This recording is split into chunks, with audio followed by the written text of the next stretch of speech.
बिस्मिल्लाहिर्रहमानिर्रहीम। जी अस्सलाम वालेकुम। मेरा नाम डॉक्टर वहीद एहसन है। इस वीडियो सेशन में मैंने आपको बादाम की गिरी और साथ इसके जो बाय प्रोडक्ट्स होते हैं जिसमें बादाम की खल भी शामिल है या बादाम की जो खोल होता है, सख्त खोल, उसके आउटर कवरिंग, ये सारी चीज़ें इनकी कितनी ग़िज़ाइयत है, क्या कितनी इनमें सीपी होती है, कितना ड्राई मैटर होता है और कौन सी चीज़ जानवरों के लिए कितनी फ़ायदा मंद है और किस लिहाज से देनी चाहिए, दूध के लिए अच्छी है या जो है वो गोश्त के लिए अच्छी है।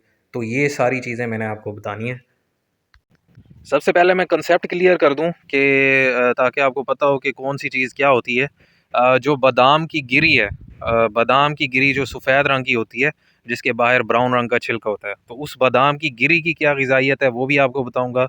फिर जो है उस बादाम की गिरी को, उसके ब्राउन रंग के जो छिलका पतला सा इसके आउटर कवरिंग होती है उसके समेत जो है वो उसमें से तेल निकाला जाता है या उस छिलके के बगैर जो है वो तेल निकाला जाता है।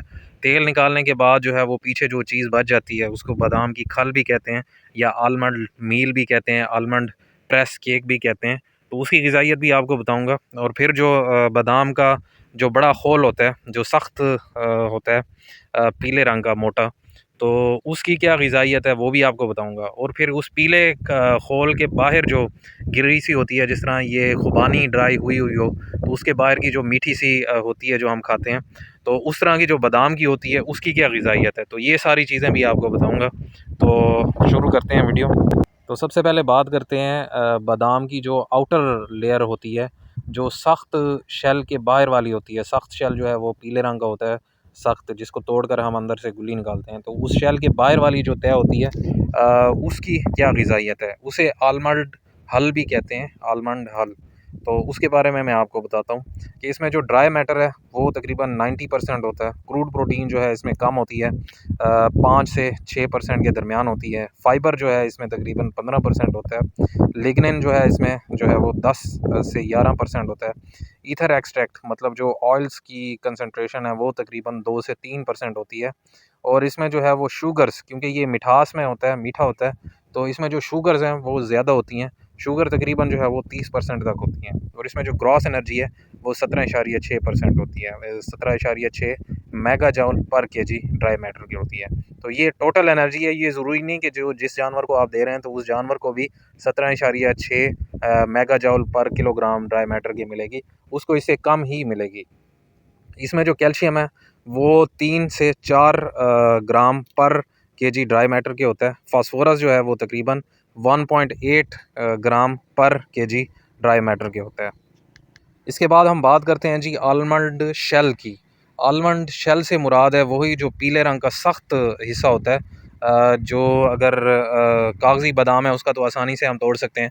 जो दूसरे बादाम होते हैं, काठे बादाम, उनका जो है वो तोड़ना मुश्किल होता है, तो वो हथौड़े से या किसी और चीज़ से तोड़ा जाता है। तो वो जो इसकी क्या ग़िज़ाइयत है इसके बारे में आपको बताना है। तो इसका जो ड्राई मैटर है वो तकरीबन 90 से 92% के दरमियान होता है।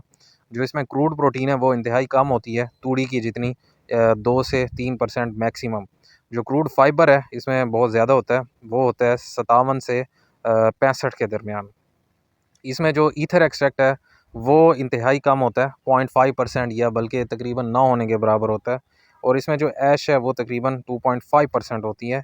और जो इसमें एनर्जी है वो 19.4 मेगा जॉल पर केजी ड्राई मैटर की होती है। लेकिन जो जानवरों को अगर ये डाली जाए, अव्वल तो ये इतना यूज़ होता नहीं है, जलाने की काम आता है मोस्टली।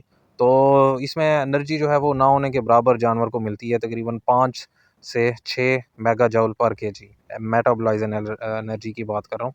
इसमें जो कैल्शियम है वो तकरीबन 1.8 ग्राम पर केजी होता है। जो फास्फोरस है वो इंतहाई कम होता है, 0.2 ग्राम पर केजी। पोटाशियम जो है इसमें तकरीबन 7 ग्राम पर केजी होता है।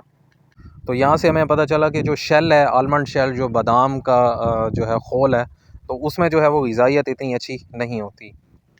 अब बात करते हैं जी जो बादाम की गिरी होती है या जिसे आलमंड कर्नल भी कहते हैं, तो इसकी क्या ग़िज़ाइयत है। इसमें जो ड्राई मैटर होता है वो तकरीबन 95% के करीब होता है। क्रूड प्रोटीन इसमें अच्छी होती है, 22% होती है। जो क्रूड फाइबर है वो इसमें कम होता है, 2.5%। इसमें जो ईथर एक्सट्रैक्ट है वो 55% होता है। ये ईथर एक्सट्रैक्ट ऑयल को इंडिकेट करता है, तो ये इतना परसेंट हो सकता है, ये इसलिए फिर इस बादाम की गरी से जो है वो ऑयल निकाला जाता है। उसके बाद जो ऐश है इसमें वो 3.6% होती है, और जो इसमें शुगर है वो तकरीबन 4.6% होती है।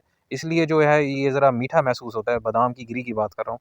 ये जो स्वीट आलमंड्स हैं उनकी बात कर रहा हूँ। जो कड़वे बादाम होते हैं तो वो तो नुकसानदेह होते हैं, तो वो इस्तेमाल नहीं करना चाहिए। मैं आखिर में बताऊँगा कि कौन-कौन से 2 मेन नुकसान होते हैं जिसकी वजह से ये हम इतना ज़्यादा इसको इस्तेमाल करने से जो है वो हिचकिचाते हैं।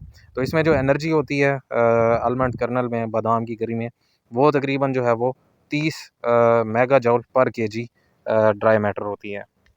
तो मुख्तसर ये कि बादाम की गिरी जो है वो बहुत अच्छा सोर्स है प्रोटीन का और ऑयल्स का और एनर्जी का जानवरों के लिए, लेकिन क्योंकि एक्सपेंसिव होते हैं तो इसलिए ये इतना एप्लीकेबल नहीं है। इसकी निस्बत जो है वो मकई या बाकी जो है वो चीज़ें इस्तेमाल की जाती हैं जो निस्बतन सस्ती होती हैं। अब बात करते हैं जी जो बादाम की खल होती है या बादाम का मील भी इसे कह लेते हैं किसी हद तक, तो फ़र्क इनमें थोड़ा सा ही होता है। तो इसकी ग़िज़ाइयत के बारे में मैं आपको बताता हूँ। इसमें जब ये ऑयल बादाम की गिरी में से ऑयल निकाल लिया जाता है तो पीछे जो चीज़ बचती है उसको आलमंड ऑयल मील कहते हैं। तो या आलमंड ऑयल केक भी कहते हैं, बादाम की खल भी कहते हैं। तो इसका जो ड्राई मैटर होता है वो तकरीबन जो है वो 90 से 93% के दरमियान वेरिएबल होता है। इसमें क्रूड प्रोटीन जो है वो ज़्यादा होती है, 50% तक हो सकती है, क्योंकि इसमें से ऑयल निकाल लिया गया होता है। पीछे ड्राई मैटर में जो है वो फिर प्रोटीन की जो परसेंटेज है वो बढ़ जाती है। क्रूड फाइबर जो है वो इसमें 8% होता है। और फिर जो इसमें ईथर एक्सट्रैक्ट है जो ऑयल्स को इंडिकेट करता है, तो वो तकरीबन 12 से 13% हो सकता है, या जो है वो वेरिएबल होता है कि वो डिपेंड करता है कि किस लेवल की जो है एक्सट्रैक्शन की गई है, कितनी विगोरस एक्सट्रैक्शन की गई है जिससे ऑयल मुकम्मल तौर पे निकल आए।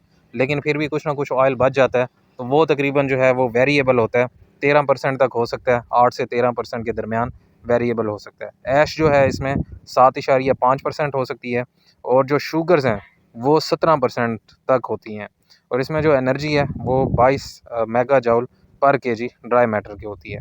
तो ये मैंने आपको बादाम की जो खल्ली है उसकी बता दी।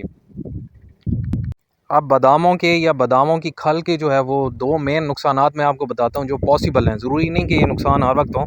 तो 2 मेन जो नुकसानात हैं वो कौन-कौन से हैं? पहली बात है साइनाइड की, जो ख़ास तौर पे कड़वे बादाम होते हैं, अगर वो उनमें मिले हुए हों, उनकी खल निकाली गई हो या वो इस्तेमाल किए गए हों, तो उसमें साइनाइड एक ज़हर होता है, जो अगर ज़्यादा मिकदार में दिया जाए तो जानवर मर भी सकता है। लेकिन क्योंकि ये कड़वे बादाम थोड़े से ही होते हैं, बादामों में पाए जाते हैं, तो उस वजह से जो है इनका नुकसान होता है। अब जो मेन नुकसान है वो ये है कि ये जो है या तो जानवर खाना-पीना कम कर देता है, और इस वजह से जो है वो जानवरों के जो हाज़मे के प्रोसेसेस होते हैं उसको ये जाम करता है। तो इसलिए कड़वे बादामों को जो है वो अवॉइड करना चाहिए। अगली जो चीज़ आती है मोल्ड कंटेमिनेशन की, कि अगर नमी ज़्यादा है बादाम की खल में, या जो है वो नमी नमदार जगहों पे रखा गया है, या स्टोरेज उसकी बादामों की या बादामों की खल की इस तरह की गई है कि जिसकी वजह से जो है वो इसमें नमी ज़्यादा हो गई है, तो फिर जो है ये नमी भी प्रॉब्लम करके मोल्ड और इस तरह फंगस कर सकती है जो माइकोटॉक्सिन्स का बायस बन सकती है। बाकी इनका जो है वो बादाम का या जो बादाम की खल्ली है, खल है या आलमंड मील है, उनका जो फ़ायदा है वो जानवरों की फ़ैटनिंग में देखा गया। जो दूध की प्रोडक्शन है उस पे इतना एनहेंसमेंट ये नहीं करते, लेकिन जो है जानवरों को मोटा करने में एनर्जी क्योंकि जो है इनमें ज़्यादा होती है प्रोटीन, तो उसमें ये ज़्यादा कारगर साबित होते हैं। तो उम्मीद है आज की वीडियो का आपको काफ़ी फ़ायदा हुआ होगा। मज़ीद भी अगर आपके ज़हन में कोई सवाल है तो आप मेरे व्हाट्सएप नंबर पे या कमेंट्स में पूछ सकते हैं। तो दुआ में याद रखिएगा। आपका निगहबान हो। अल्लाह हाफ़िज़।